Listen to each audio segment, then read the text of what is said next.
From the outside, Stockton Elementary on Chicago's north side looks like any other school in the city. But on the inside of this building, something is happening that sets it apart from all the others.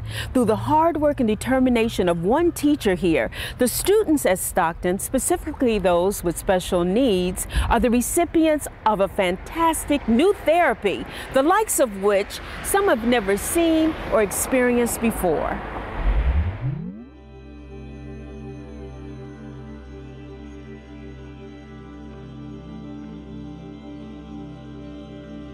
Although it's the middle of the day, these children are taking a well-deserved break from their classroom and their schoolwork. The time has come for them to shed their shoes as well as their inhibitions and enter a place where they and their imaginations are free to wander and explore.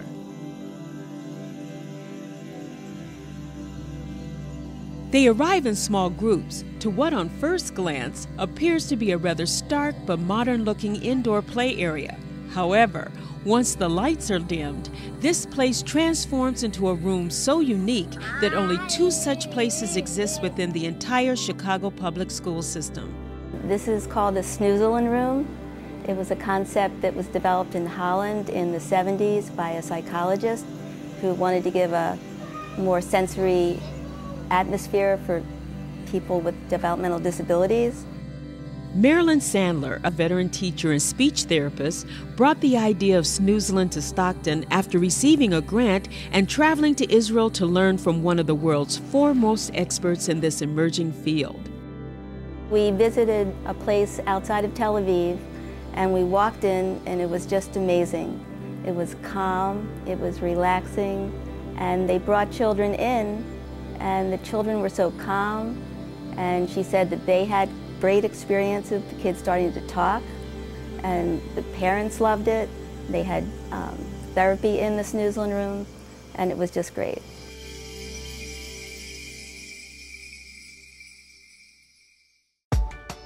Snoezelen, a made-up word derived from the Dutch verbs snuffelen, to explore, and doezelen, to relax, is a revolutionary therapy used to treat people with a variety of special needs, including autism, Down syndrome, developmental delay, and those with emotional or behavioral problems. This unique multisensory experience is designed to stimulate a response in the student, whether it be to relax and ponder or to search and discover. By adapting to the room's lighting, atmosphere, sounds, and textures, they're subtly encouraged to take control of the environment and explore at their own pace. Since Stockton is a receiving school for early childhood special education for children 3 to 6 years old, and they also offer special education classes for students 7 to 12 years old, the Snoezelen room couldn't have found a better home. For special needs children, this room just opens up so many doors for them because autistic children have a very difficult time communicating. Some of them, some of them it's a struggle. And when they're able to look at the lights and to see all the different things, that relaxes them and it allows them to become calm, and then they can find their voice. It's for them to have control of their environment. It's for them to help communication in a natural environment, to learn cause and effect, to maybe help their attention span. And hopefully the whole goal is that after being in this room, they can be relaxed and go back to their classroom and attend better to the classroom activities. That's what we're trying to accomplish.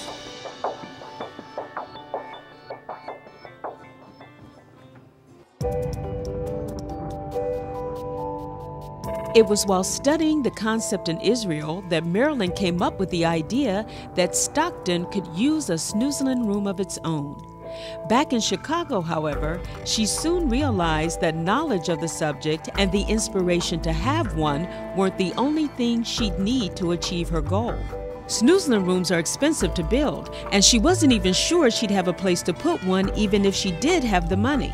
When she came back, there was no stopping her. She was determined to bring Snoezelen and this wonderful sensory room to the children of Stockton School. And she asked me if she could raise the money, if I would keep a room for her, and I said absolutely. But if you would have seen this room before its transformation, you would have been maybe a little bit skeptical too. With the okay from her principal and a room now waiting for her, Marilyn set out on what would become a 2-year effort to raise the funds to build the Snoezelen room.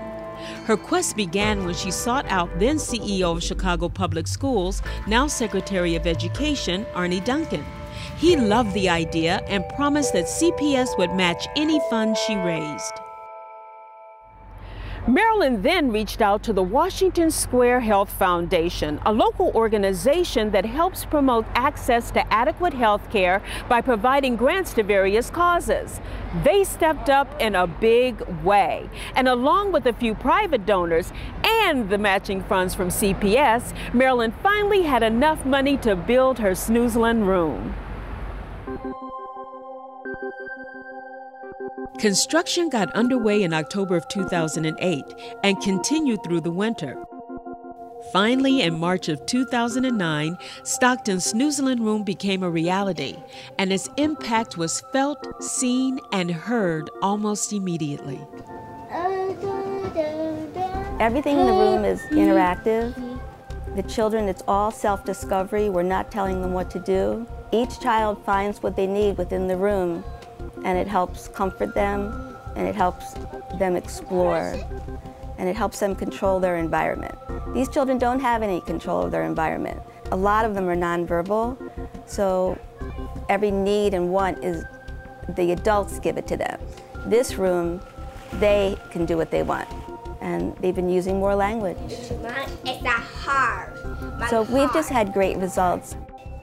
So while the soft music, bubble tubes, and projector lights of the Snoezelen room continued to improve the lives of the children who visited, those who brought it to Stockton will keep singing its praises and believing in its benefits because they experience them every day.